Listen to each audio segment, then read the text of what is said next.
త్వరగా మాటలు చెప్పుకున్నాం. చిన్న ప్రార్థన చేసుకొని మరి చదవబడినటువంటి మాటలకు వెళదాం. చిన్న ప్రార్థన చేసుకున్నాం. పరిశుద్ధుడైన మా తండ్రి, వందనాలు స్తోత్రాలను చెల్లించుకుంటూ సమయాన్ని సమర్పించుకుంటున్నాం. ఇంతవరకు పాటల్లో, వాయిద్యాల్లో నాయనా మీరుండి మహిమపరుచుకున్నారు. జ్ఞాన భాగాలు చదివించట్లో, స్తుతి ఆరాధనలో నీ బిడ్డలను పరిశుద్ధంగా నడిపించారు ప్రభా. చక్కగా చదివినటువంటి కుమారుడిని ఇంకా బలపరచండి, ప్రతిఫలం ఇవ్వండి. వాయిద్యం వాయించినటువంటి బిడ్డలను తండ్రి ఒకగా ఆశీర్వదించండి, ప్రతిఫలం ఇవ్వండి. పాటలు పాడినటువంటి బిడ్డలు ఆతృత కలిగినటువంటి వారే నిన్ను స్తుతించినటువంటి బిడ్డలకు తగు ప్రతిఫలము దయచేయాలి. ఈ విధముగా ప్రభా వచ్చినటువంటి బిడ్డలందరినీ కూడా ఇప్పుడు నువ్వు దీవిస్తున్నావు. అద్భుతమైనటువంటి నీ ప్రేమను కనపరచు కూడా నీకే సమస్త మనవులు భారములు సమర్పిస్తున్నాం. ఇదిగో ప్రభా లైవ్ చూడవలసినటువంటి బిడ్డలందరినీ కూడా చూస్తున్నటువంటి వారిని ఆశీర్వదించండి. వారిని, వారి కుటుంబాలని దీవించండి. వారి కుటుంబాలలో ఎటువంటి కలతలు ఉన్నా, ఎటువంటి తండ్రి ప్రమాదకరమైనటువంటి పరిస్థితులున్నా యేసు నామములో తీసివేయమని ప్రార్థిస్తున్నాను ప్రభా. నాయన మరి ఇక్కడ ఉన్నటువంటి బిడ్డలలో కూడా ఎటువంటి బలహీనతలు లేకుండా, అపవాది బిడ్డలలో ఎటువంటి ఏలు కూడా చేయకుండా, నీ మాటలు వినకుండా చేయటానికి అపవాది ఎంతో తండ్రి తాపత్రయపడుతున్నాడు. వారిని ఇక్కడి నుంచి నాయన నశింపచేసి ఈ యొక్క అగ్నితో కాల్చి వేయమని ప్రార్థిస్తున్నాను ప్రభావ. నాయన ఇదిగో నాయన వినినటువంటి బిడ్డలను అందరినీ కూడా దీవించండి. అందరిపై నీ కృపను కుమ్మరించండి. నాయన నేనైతే మాట్లాడలేను, మీ ఆదరణ కథతో బిడ్డలతో మీరు మాట్లాడి గంధం అనుకున్నాను. యేసు పరిశుద్ధ నామములో మరి వేడుకుంటూ ప్రార్థిస్తున్నాం తండ్రి, ఆమేన్.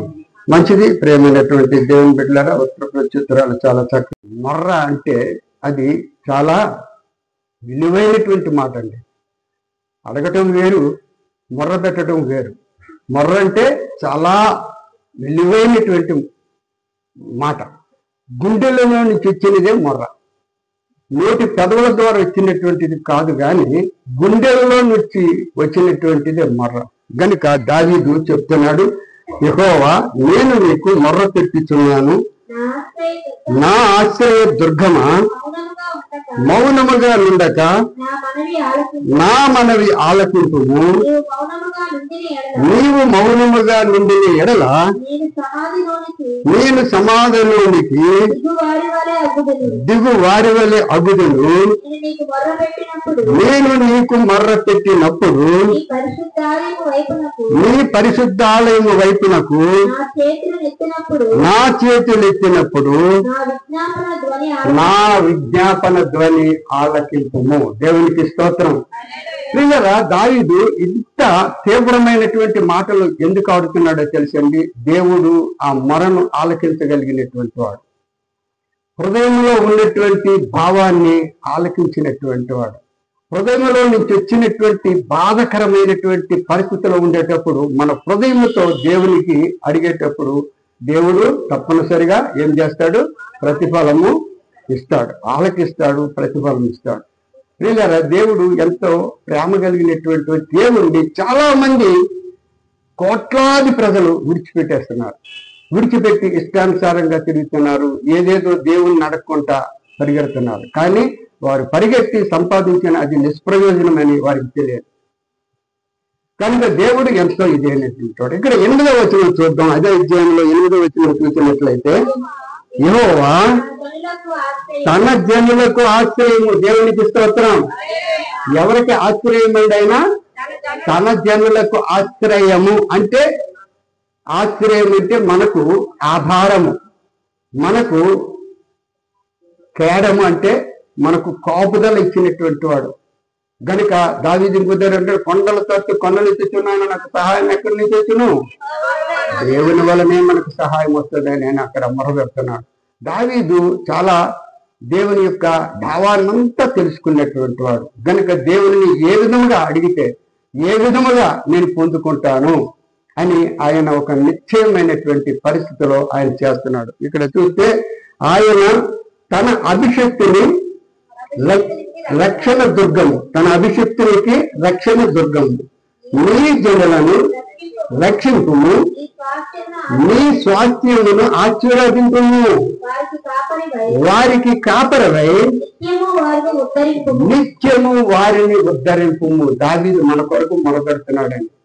దావీదు గారు నిశ్చలమైనటువంటి మాటలు. అవయా ఎవరైతే నిన్ను అడుగుతారో, ఎవరైతే వారి హృదయం నుంచి ఆ ధ్వని వినిపిస్తారో, ఎవరైతే గుండె బాధలతో ఉంటూ వారి యొక్క సమస్తమైనటువంటి వాటిని నీకు సమర్పిస్తారో, అడుగుతారో, వారికి తప్పకుండా ప్రతిఫలం ఇయ్యు అని చెప్తున్నాడు.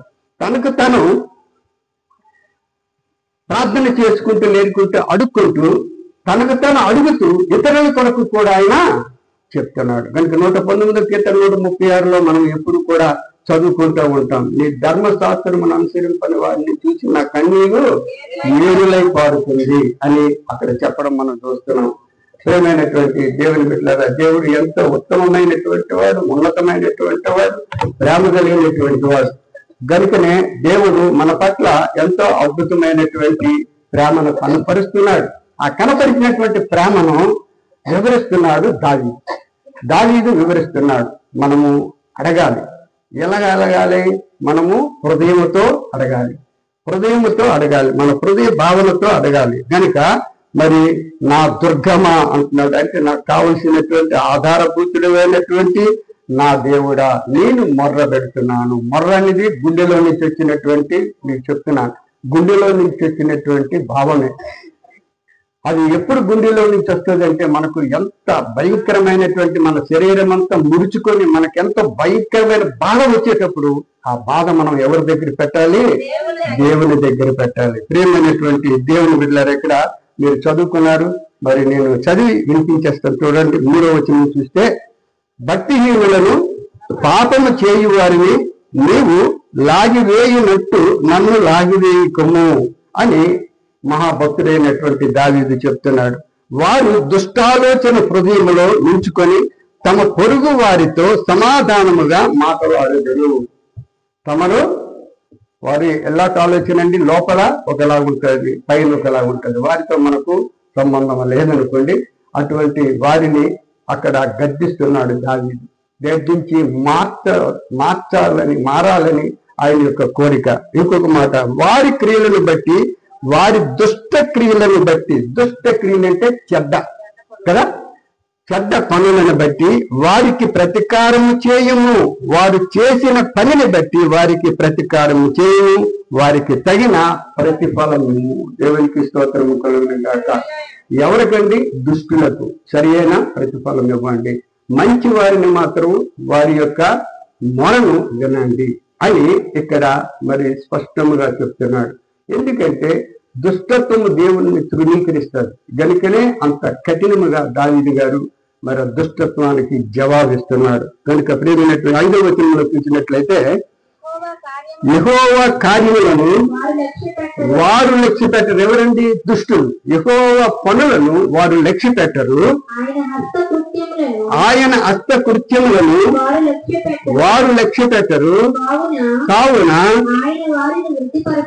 ఆయన వారిని వృద్ధి పరచక నిర్మూలము చేయను. అభివృద్ధి పరచక అని అనుకుంటారు. మేము అభివృద్ధి అవుతున్నామండి, మాకేం ఖాతరు లేదు, దేవుడు లేకపోయినా పర్వాలేదు.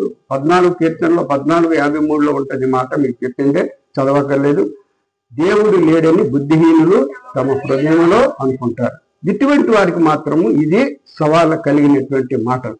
ప్రియులారా, మరి బుద్ధిహీనులు, భక్తిహీనులు మరలి వారు దేవుని తట్టు తిరగాలని దైవజనులు ఇటువంటి చక్కని మాటలు మనకు మరి ఇవ్వటం మనం చూస్తున్నాం. సరే, ఇక్కడ దేవుడు మాత్రము ఎంతో ఉత్తమమైనటువంటి వాడు, ప్రేమ కలిగినటువంటి వాడు. ఈ లోకానికి ఎందుకు వచ్చాడు? ఆయన నశించి వారిని వెదకి రక్షించడానికి వచ్చాడు. దుష్టులను వెదకి రక్షించడానికి వచ్చాడు. పాపులను వెదకి రక్షించడానికి వచ్చాడు.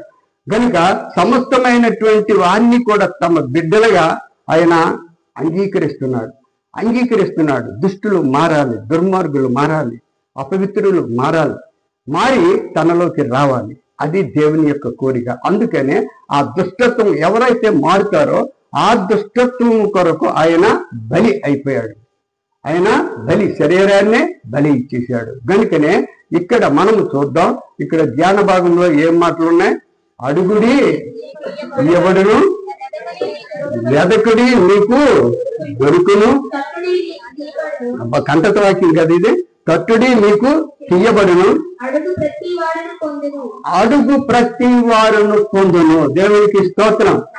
ప్రేమైనటువంటి దేవుని బిడ్డలారా, దేవునిని అడుగుట అది ఎంతో శ్రేష్టమైనటువంటి విషయం. ఇక్కడ ఎవరు చెప్తున్నారు ఈ మాటలు? యేసు ప్రభువారే. మత్తయి సువార్త 7వ అధ్యాయము 7వ వచనం నుంచి మనము 12 వరకు చదువుకున్నాం. యేసు ప్రభువారు చెప్పినటువంటి మాట, అడగండి ఇస్తాను, వెతకండి దొరుకుతాను, తట్టండి మీకు తెరవబడతాను. కనుక ఎటువంటి పరిస్థితుల్లో మనము అడిగినట్లయితే దేవుడు మనకు ఎటువంటి కొరత లేకుండా కొలత లేకుండా అనుగ్రహిస్తాడు. ప్రేమైనటువంటి దేవుని బిడ్డలారా, నీకేం కొరత ఉంది? ఆరోగ్యం కొరత? దేవుడిని అడుగు. నీకు ఏదో ఇంటిలో కష్టం కొరత? దేవుడిని అడుగు. నీకు కావలసినటువంటి ఏదో అవసరతలు కలిగినటువంటి కొరత ఉందా? దేవుడిని అడుగు. నీ కష్టంతో బాధపడుతున్నావా? దేవుడిని అడుగు. నీకు చదువు కావాలా? దేవుడిని అడుగు. నీకు ఉద్యోగం కావాలా? దేవుడిని అడుగు. నీకు ఇంటిలో కరువు తీర్చాలా? దేవుడిని అడుగు. నీకు వివాహం జరగాల? దేవుడిని అడుగు. నీకు ఐశ్వర్యం తక్కువగా ఉందా? దేవుడిని అడుగు. ప్రతిదీ కూడా దేవుని అడిగితే అడిగిన దానికి ఆయన ఎటువంటి పరిస్థితుల్లో కాదని. ప్రియులారా, గమనించండి, అడుగుటలో అర్థం ఉంది. దేవునిని అడుగుటలో చాలా అర్థం ఉంది. అడిగేది ఏ విధముగా అడగాలండి? దేవునికి హృదయ అలంకారణాలతో దేవుణ్ణి అడగాలి. 29వ కీర్తనలో ఉన్నటువంటి 2వ మాటలు చూసినట్లయితే అద్భుతమైనటువంటి మాటలు మనము, యెహోవా నామమునకు చెందవలసిన ప్రభావమును ఆయనకు ఆరోపించుడి, ప్రతిష్ఠితములకు ఆభరణములను ధరించుకొని ఆయన ఎదుట సాగిలపడుడి. దేవునికి స్తోత్రం. ఈ విధముగా మనము అడగాలి. ప్రతిష్ఠితములకు ఆభరణములను ధరించుకొని దేవుని ఎదుట సాగిలిపడి అడగటము తప్పకుండా నువ్వు పొందుకుంటావు, తప్పకుండా పొందుకుంటావు. ప్రేమైనటువంటి దేవుని బిడ్డలారా, దేవుడు ఒక్కొక్కరికి ఒక్కొక్క ఛాన్స్ ఇస్తాడు. ఆ ఛాన్స్ ని మనం పొందుకోవాలి. పొందుకోకపోతే మాత్రము ఎటువంటి పరిస్థితుల్లో కూడా నిన్ను నన్ను దూరపరుస్తాడు ఆయన. గనుక ప్రతిష్ఠితములకు ఆభరణములు, మన హృదయానికి ఎటువంటి ఆభరణాలు ఉండాలి?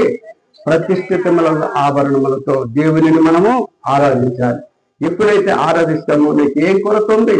నీ కొరతను తీర్చగలిగినటువంటి వాడు. నీకు ఉద్యోగం కొరత, వివాహము కొరత, గర్భము కొరత, సమస్తమైనటువంటి కొరతలు తీర్చగలిగినటువంటి వాడు దేవుడు. ఎంతో ప్రేమ కలిగినటువంటి వాడు మన దేవుడు. ప్రేమైనటువంటి దేవుని బిడ్డలారా, ఇక్కడ మరి అందుకనే అడుగుడి మీకు ఇస్తాను, తట్టుడి మీకు తెరుస్తాను, వెదకుడి మీకు దొరుకుతాను. వెదకు వారికి తప్పనిసరిగా ఆయన దొరుకుతాడు. వెదకడం అంటే దానికి అర్థం ఉందండి, దానికి అర్థం ఉంది.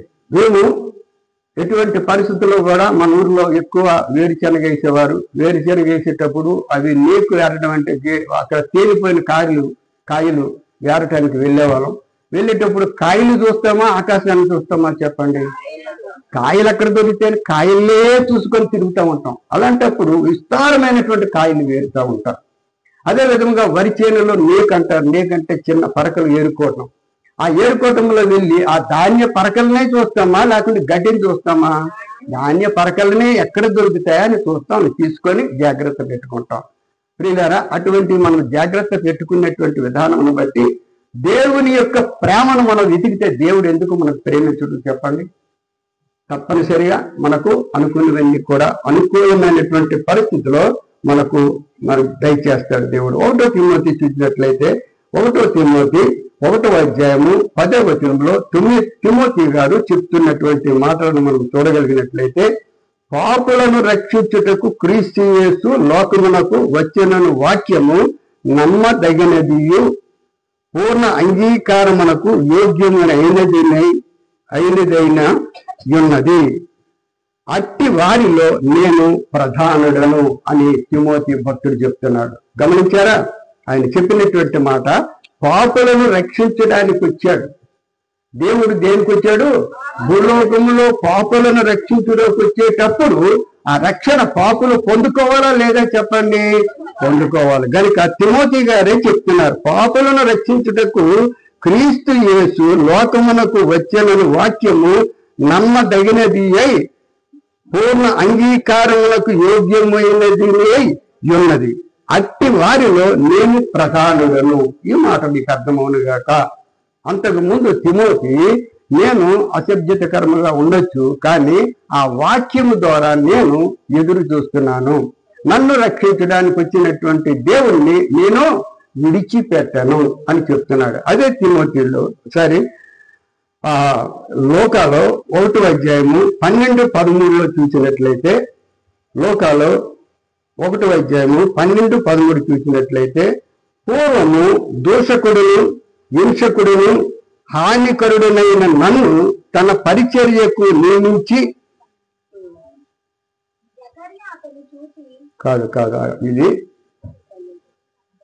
తిమోతియే 1వ అధ్యాయం 12-13లోనే ఉంటారు.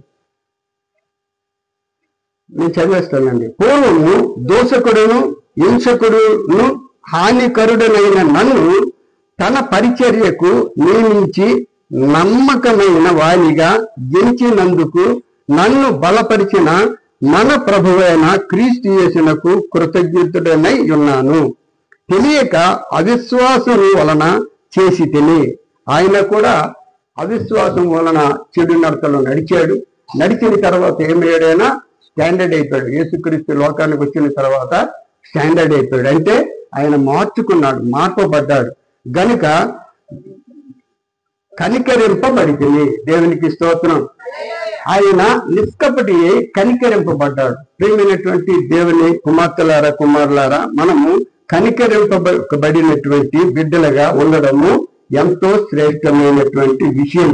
గనుక ఇక్కడ మనము చూసినట్లయితే ధ్యాన భాగంలో మరి అడుగుడు మీకు ఇవ్వబడును, వెతుకుడు మీకు దొరుకును, తట్టుడి మీకు తీయబడును, అడుగు ప్రతి వాడును పొందును, వెదుకు వానికి దొరుకును, తట్టువానికి తీయబడును. మీలో ఏ మనుషుడైనను తన కుమారుని తను రొట్టెను అడిగిన ఎడల వానికి రాతినిచ్చునా? కుమారుడు తండ్రి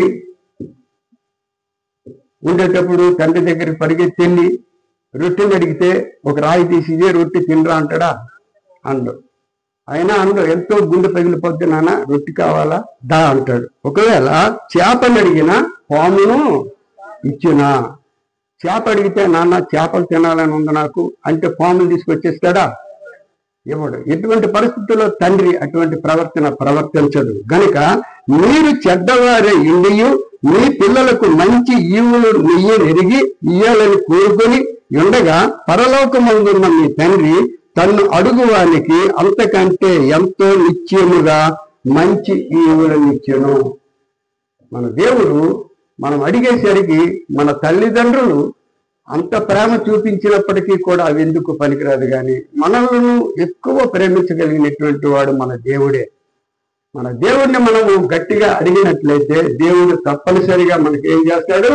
ఆయన ఇవ్వవలసినటువంటి ప్రతి ఈవిని కూడా మనకిస్తాడు. ప్రేమైనటువంటి దేవుడు ప్రపంచంలో ఎంత మందో ఉన్నారు, కానీ వాళ్ళు అడుగుతున్నారు, కానీ ప్రార్థన చేస్తున్నారు, అన్నీ చేస్తున్నారు, కానీ అడిగిన రీతిగా అడగటం లేదు. కనుక వారికి పొందుకోలేకపోతున్నారు. ఒకవేళ అడిగిన భయంకరమైనటువంటి పరిస్థితులకు అడుగుతున్నారు, కానీ దేవుని యొక్క క్రమములలో దేవునికి ఆనందపరిచే అడుగుదలలు ఎవరు కూడా అడగరు. దేవునికి అంగీకారమైనటువంటి వాటిని అడగరు. దేవా నీ యొక్క సువార్తను ప్రకటిస్తాను, దేవా నేను ఎన్ని కష్టాలు వచ్చినా నిన్ను ఘనపరుస్తాను అని నువ్వు అడిగేటప్పుడు దేవుడు నీ యొక్క బాధలను, నీకున్నటువంటి ఏంటేంటి కావాలో అన్నీ కూడా దేవునికి క్లియర్గా కనబడతాయి. కనబడేటప్పుడు అవన్నీ కూడా దేవుడు మనకిస్తాడు. కనుకనే ఏమి తిందుమో, ఏమి త్రాగుదమో, ఏమి ధరించుకుందామో అని వాటి గురించి మీరు విచారించకండి. దేని గురించి విచారించాలి? ఆయన రాజ్యం కొరకు, నీతి కొరకు ముందు వెతకండి, అప్పుడు ఇవన్నీ కూడా మీకు దొరుకుతాయి. దేవునికి స్తోత్రం అని మనము చూస్తున్నాం. ప్రియమైనటువంటి దేవుని బిడ్డలు, ఈ లోకానికి యేసు ప్రభు వారు వెతకి రక్షించడానికి వచ్చాడు. ఆయన వెతకి రక్షించడానికి ఎవరైతే ఎంత భయంకరమైనటువంటి వారైనా ఆయన దృష్టిలో మారినటువంటి వారిని తప్పకుండా రక్షిస్తాడు. గనుక ప్రియమైనటువంటి దేవుని బిడ్డలు గమనించండి. లోక సువార్తలో మరి చూసినట్లయితే 10వ అధ్యాయము లూకా సువార్త 10వ అధ్యాయము 25 నుంచి చూద్దాం. ఇదిగో ఒకప్పుడు ధర్మశాస్త్ర ఉపదేశకుడు ఒకడు లేచి, బోధకుడా, నిత్య జీవమునకు వారసుడనగుటకు నేనేమి చేయవలనని ఆయనను శోధించుచు అడిగాడు. ధర్మశాస్త్ర ఉపదేశకుడు అంటే తెలుసండి మీకు? తెలుసు అందరికీ. ధర్మశాస్త్రం అంటే ఏంటి చెప్పరేటి? ధర్మశాస్త్రం అంటే పరిశుద్ధ గ్రంథం, బైబిలే. ఆ బైబిల్ని బోధించినటువంటి నాలాంటి వాడే ఈ మాటలు అడుగుతున్నాడు. ఈ మాటలు నాలాంటి వాడే అడుగుతున్నాడు. ఏమని అడుగుతున్నాడు? నిత్య జీవమునకు వారసుడనగుటకు నేనేమి చేయవలనని ఆయనను శోధించుతూ అడిగాను. అందుకాయన ధర్మశాస్త్రం అందేమి వ్రాయబడి ఉన్నది, నీవేమి చదువుతున్నావని అతని అడుగగా అతడు నీ దేవుడైన ప్రభువును నీ పూర్ణ బాగా ఆలోచించాలి, అందరికి తెలిసిందే. నీ పూర్ణ హృదయముతోను, నీ పూర్ణ మనసుతోను, నీ పూర్ణ శక్తితోను, నీ పూర్ణ వివేకముతోను ప్రేమింపవలననియు, నిన్ను వలె నీ పొరుగు వారిని ప్రేమింపవలననియు వ్రాయబడి ఉన్నదని చెప్పాను. దేవునికి స్తోత్రం. ప్రేమైనటువంటి దేవుని బిడ్డలారా, అక్కడ ధర్మశాస్త్ర ఉపదేశకుడు ఆయన్ని ప్రశ్నిస్తున్నాడు. ఆ ప్రశ్నించేటప్పుడు ఆ ప్రశ్న ఎలా ఉందంటే, మరి ధర్మశాస్త్రం అంతా తెలిసి ఆయన బోధ కూడా శోధిస్తున్నాడు. యేసు ప్రభువుని ఏం చేస్తున్నాడు? శోధిస్తున్నాడు. ఇటువంటి శోధకులముగా మనం ఉండకూడదు. దేవుడు ప్రతి ఆత్మను పరిశోధిస్తాడు, ప్రతి హృదయాన్ని పరీక్షిస్తాడు. పరీక్షించినటువంటి హృదయాలు దేవునికి ఇష్టంగా ఉంటే దేవుడు తప్పకుండా ఆయన ఈవులను ఇస్తాడు. ధర్మశాస్త్ర ఉపదేశకుడే ఆయనకు నిత్య జీవానికి వెళ్ళటానికి ఎలాగో దారి తెలియలేదు. అయ్యా, నేను నిత్య జీవానికి వెళ్ళటానికి ఏం చేయాలి అని చెప్పేటప్పుడు ప్రభువారు ఏమన్నారు? నీ పూర్ణ హృదయంతోను, నీ పూర్ణ ఆత్మతోను, నీ పూర్ణ వివేకముతోను, నీ పూర్ణ శక్తితోను నీ దేవుడైన యెహోవాను వెతుకు, అప్పుడు నీకు ఇవన్నీ కూడా అనుగ్రహింపబడతాయి అని యేసు ప్రభు అని చెప్పారు. ప్రియమైనటువంటి దేవుని బిడ్డలారా, పూర్ణ పూర్ణ పూర్ణ అంటే పూర్ణ విశ్వాసం కూడా ఉండాలి. పూర్ణ విశ్వాసము కూడా ఉండాలి. మనకు కావలసినటువంటి అవసరతలలో సహాయం చేయాలంటే దేవుడు తప్పకుండా మనం పూర్ణ మనసుతో దేవుని అడగాలి. అప్పులు తీరటం లేదా? పూర్ణ మనసుతో దేవుని అడుగు. ఎందుకు అప్పులు అలా చేసేస్తావు? దేవునికి విరోధమైనటువంటి కార్యక్రమాలు కొందరు చేస్తారు. మోసమైనటువంటి అప్పులు, మోసమైనటువంటి అన్ని చేస్తూ దేవుడా మాకు తీర్చేటైనా తీర్చే ప్రసక్తి లేదు.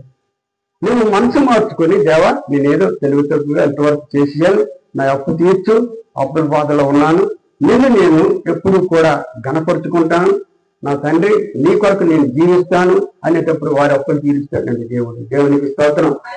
కనుక నీకు ఏ కొరత ఉన్నప్పటికీ కూడా దేవునికి పూర్ణ ఆత్మతో మనము అడగాలి, పూర్ణ మనసుతో మనము అడగాలి, పూర్ణ వివేకముతో మనము అడగాలి, పూర్ణ నమ్మకముతో దేవుణ్ణి అడగటము ఎంతో శ్రేష్టమైనటువంటి విషయం అని మనము తెలుసుకోవాల్సినటువంటి అవసరత ఉంది. ప్రియమైనటువంటి దేవుని బిడ్డలారా, మరి ఇక్కడ ఒక అధికారి కూడా వెళ్తాడు. అదే లోక సువార్తలో 18 ఉంటాడు.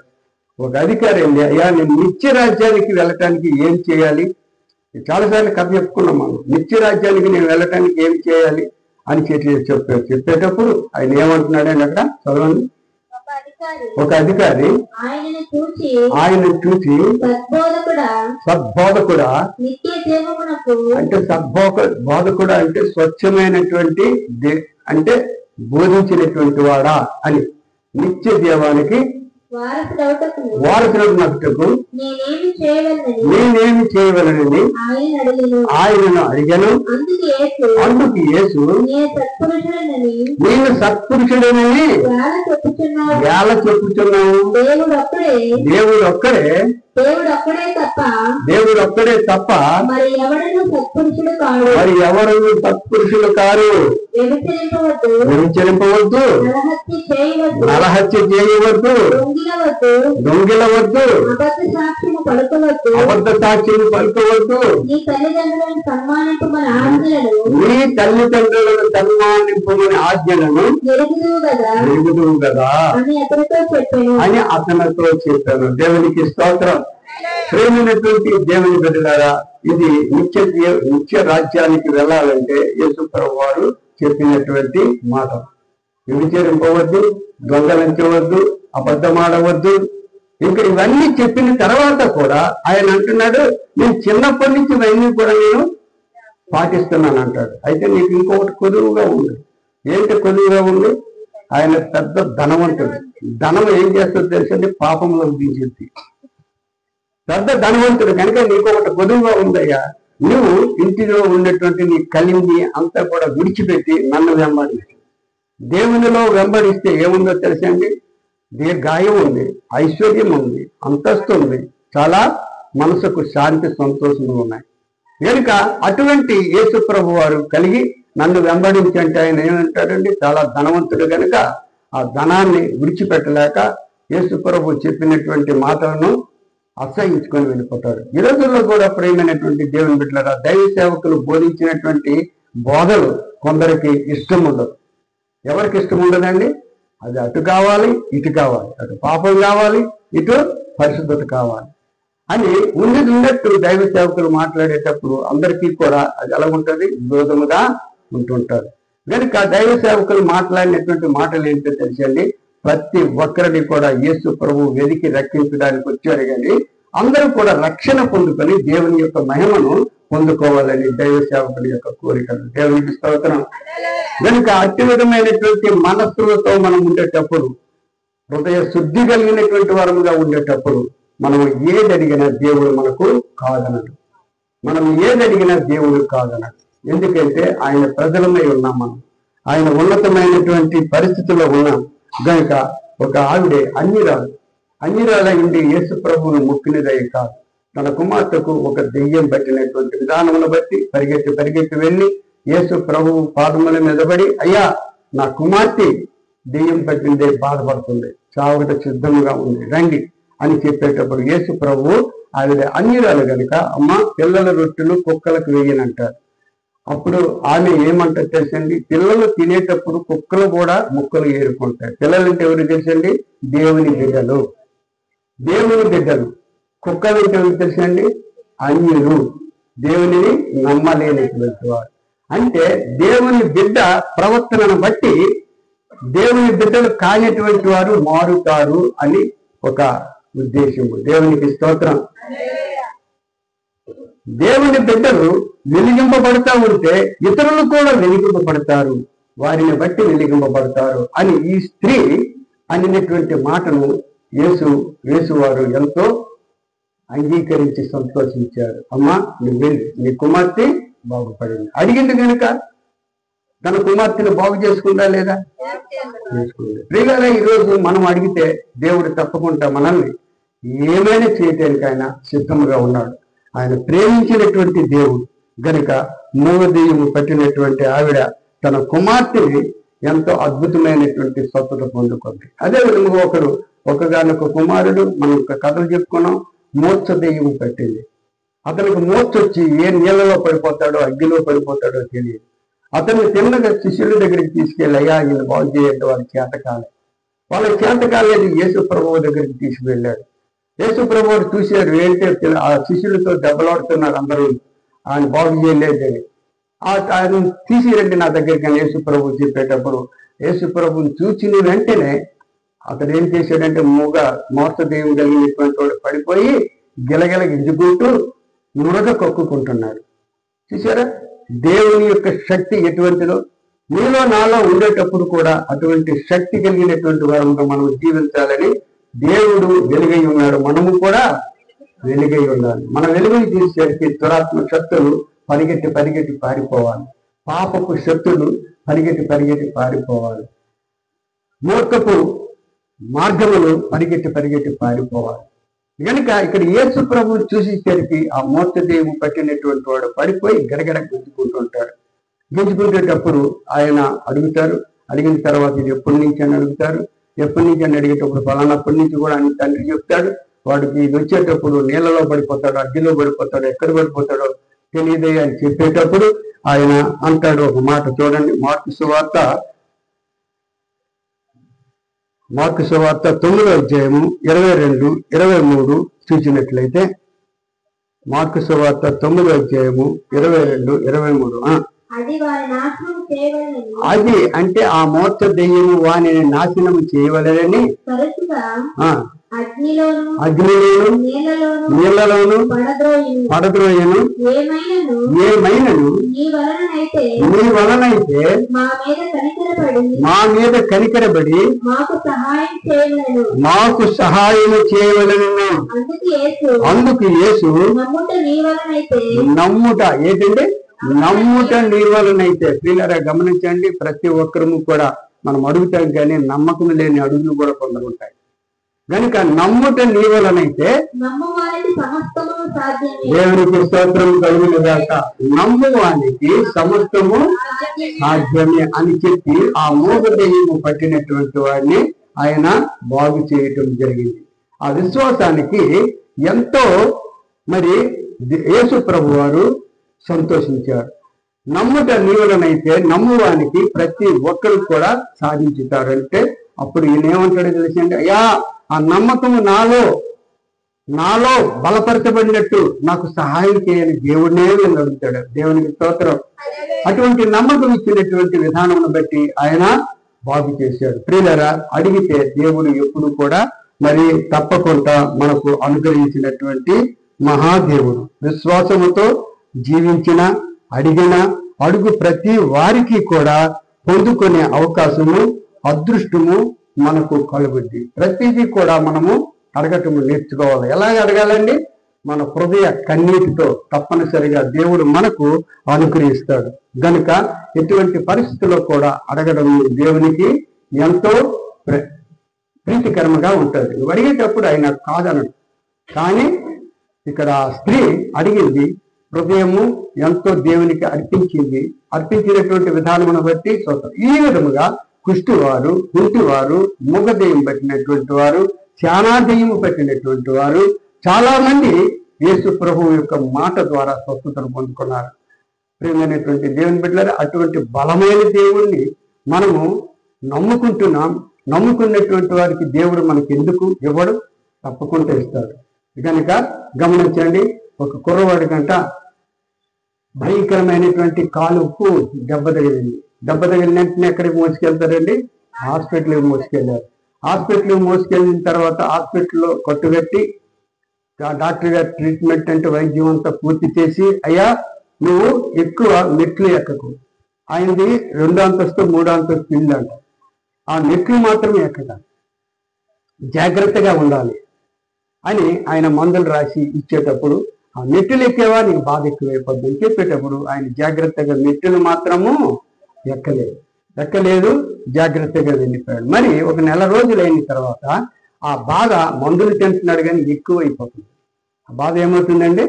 విపరీతంగా ఎక్కువైపోతే మళ్ళీ డాక్టర్ గారి దగ్గరికి వచ్చాడంట. అయ్యా మీరు చెప్పారు, నేను మెట్లు ఎక్కలేదయ్యా, మెట్లు ఎక్కలేదు, నేను మందులన్నీ తింటున్నాను, కానీ బాధ అయితే విపరీతం పెరిగిపోతుంది అని చెప్పేటప్పుడు ఇతరులు చెప్పాడు, మెట్లు ఎక్కలేదు కానీ నిచ్చెన ఎక్కాడని అన్నాడు. నిచ్చెన ఎక్కినటువంటి విధానం బట్టి కాలు బాగా వస్తుందా రాదా? మెట్లు ఎక్కలేదు కరెక్టే, కానీ నిచ్చెన మాత్రము ఎక్కాడండి. అందుకని ఆ బాధ విపరీతమైపోయి కట్టు ఊడిపోయింది అని చెప్పగలరు. ప్రియమైనటువంటి దేవుని బిడ్డలను మనం ప్రార్థన చేసేటప్పుడు ఒకే దృష్టితో చేయాలి కానీ ఇటువంటి మెట్టులు ఎక్కలేదు కానీ నిచ్చెన ఎక్కినటువంటి వారికి, లేదంటే ప్రార్థన చేస్తూ దేవునికి మరి ఇంకా విరోధముగా ఏ పని చేసినా మనకు ఆ పని నీ పూర్ణ హృదయముతో, నీ పూర్ణ ఆత్మతో, నీ పూర్ణ శక్తితో దేవుడు నిన్ను అడిగేటప్పుడు దేవుడు తప్పనిసరిగా మనకు లేనిదైనా మనకు కావలసినటువంటి ప్రతిదీ కూడా ఆయన అనుగ్రహించగలిగినటువంటి శక్తి గల దేవుడు. నీకు ఏది కరువు ఉన్నా మోకరించు, మోకాళ్ళ మీద అడుగు, తప్పనిసరిగా దేవుడు అనుగ్రహిస్తాడు. నీకు ఏది ఉంటేది. ప్రేమైనటువంటి దేవుని బిడ్డలారా గమనించండి, హిజ్కియా దేవుని క్రమములను పాటించినటువంటి హిజ్కియా ఏం చేయడంటే, యెషయా ప్రవక్త వచ్చి, అయ్యా నీతో ఇక్కడ సరే, నువ్వు చనిపోబోతున్నావు, నువ్వు అన్ని చక్కబెట్టుకో అని చెప్పేటప్పుడు హిజ్కియా భయపడిపోయాడు. అయ్యో దేవుడు నన్ను తీసుకెళ్ళి చనిపోతానా అని భయపడి గోడ తట్టు తిరిగి ఆయన ఏం చేశాడు, కన్నీటి ప్రార్థన చేసి దేవుణ్ణి అడిగాడు, అయ్యా నీ సత్కార్యములలో నేను ఎలాగ చేశాను, నీకు ఇష్టం వచ్చినట్టు నడుచుకున్నాను అని ఆయన కన్నీటి ప్రార్థన చేసేటప్పుడు దేవుడు కనికరించి ఆయన ప్రార్థనకు జవాబు ఇచ్చాడా లేదా? ఇచ్చాడు. మరి మనకెందుకు ఇవ్వడు దేవుడు జవాబు? మనకెందుకు ఇవ్వడంటే దేవుడు జవాబు?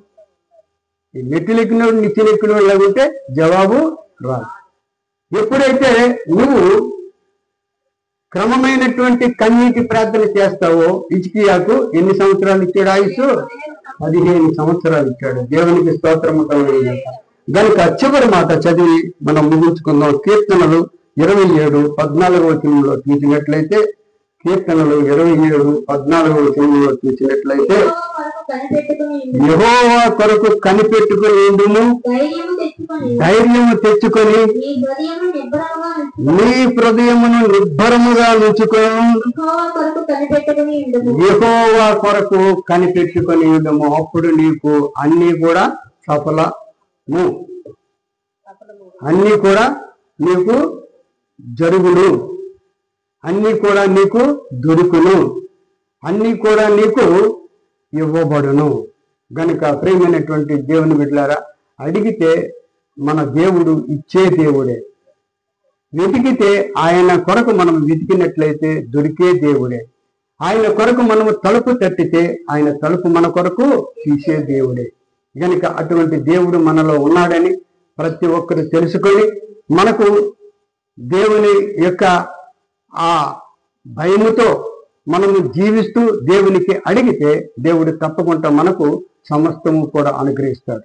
ఎంతమందో మరి అద్వైతమైనటువంటి మరి ప్రవర్తనతో దేవుణ్ణి అడిగేటప్పుడు దేవుడు వాటిని అంగీకరించడు. ఈరోజు దేవుడు మనల్ని ప్రేమిస్తున్నాడు కనుక ఉన్నది ఉన్నట్టుగా మరి మాటలు మనకు ఇస్తున్నాడు. ఎందుకంటే మనం అటువంటి అడిగి మనం పొందుకోవాలని. హృదయకరమైనటువంటి చక్కనైనటువంటి హృదయంలో ఆభరణములు ధరించుకొని, పైన కాదు హృదయంలో ఆభరణములు ధరించుకొని దేవుని దగ్గరకు వస్తే దేవుడు తప్పకుండా మనకు సమస్తము కూడా అనుగ్రహించగలిగినటువంటి దేవుడే కానీ ఇవ్వలేనటువంటి దేవుడు కానే కాదు. కనుక ఆయన చెప్తున్నాడు, అడుగుడి ఇయ్యబడును, వెదకుడి దొరుకును, తట్టుడి తెరవబడును. తప్పనిసరిగా దేవుడు మన మనవులు వింటాడు, మన కోరికలు తీరుస్తాడు, మనకున్న సమస్యలు తీరుస్తాడు.